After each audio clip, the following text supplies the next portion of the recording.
There has been much talk about how British Muslims they feel being disenfranchised or being betrayed by the Labour Party, and it's because Labour Party is no more interested in addressing the issues concerning British Muslim communities. I think it's quite disingenuous narrative because Labour Party has always been interested in addressing the concerns of British Muslims, especially the concerns of Muslim fundamentalists, because there has been this impression that these Muslim fundamentalists who often present themselves as the spokesperson for the community or as the community leaders, they are the ones who control the narrative of the community.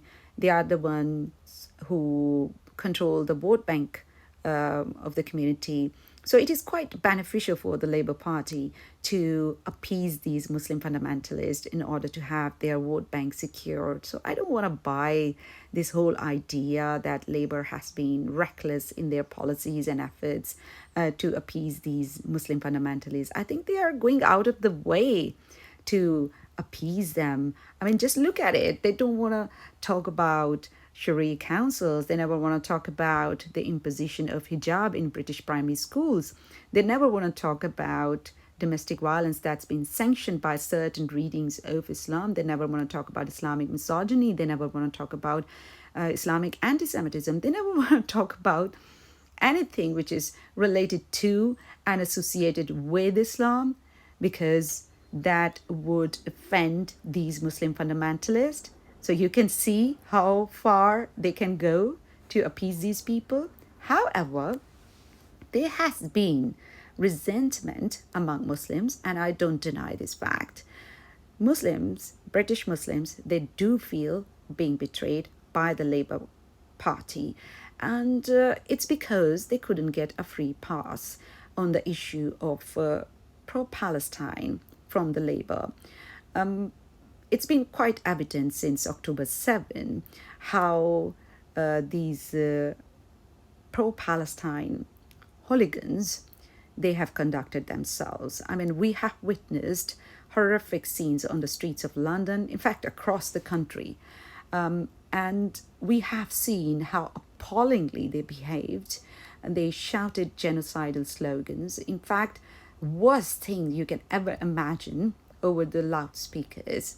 Now, I'm not saying that every single person who participated in these marches and in these protests is an anti Semite. I'm not saying it. However, we have witnessed how these pro Palestine hooligans they infiltrated these marches, then they took over the control, they took over the narrative. So there is nothing that can convince us that these people have been victimized in any way. These are the people who have been belligerent, who have been brazen in their, actions, in their words when they are professing this worst kind of anti-Semitism. And that is the reason why there has been a sharp rise in anti-Semitism here in the UK. These same people they turned a part of Birmingham into a no-go zone for Israeli fans, in broader terms for the Jewish people. I don't have to explain this to you. So there is no reason to believe that these people are the victims and they are, forming this independent candidate alliance. It's because they are feeling disenfranchised, they are politically homeless. I think that's not true.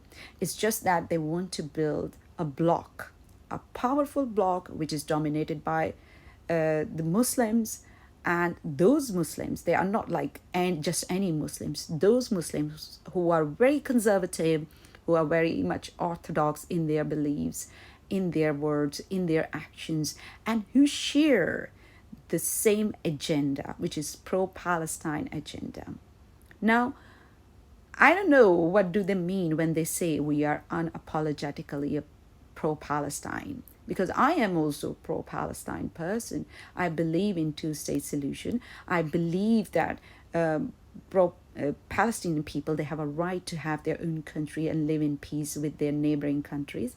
I have this hope that soon there would be peace in Gaza, and people in Gaza would be living, in peace and harmony with their neighboring countries. So this is all I consider is about being pro-Palestine. So when you say you are unapologetically pro-Palestine, this implies a pernicious sense of superiority that you share with all those people with whom you are forming this bloc.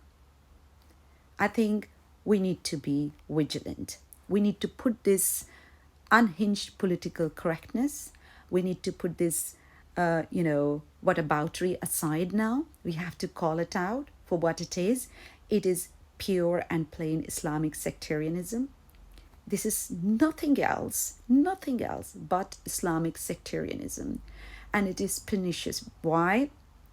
Because it is at odds with British laws, with British values, anything that a free democratic society stands for.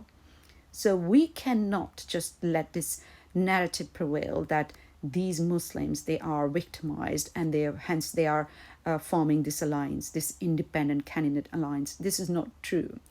This is pure and plain Islamic sectarianism. It's pernicious. It is sinister.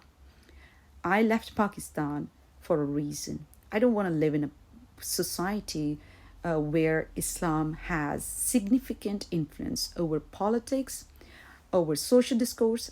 I don't want to live in that country. And that is the reason I left Pakistan. Now I live here in Britain for what this country stands for. It's free, secular, democratic country. And I think we have to uphold these values. We have to talk about these issues. We have to call it out for what it is. We have to put this whataboutery aside.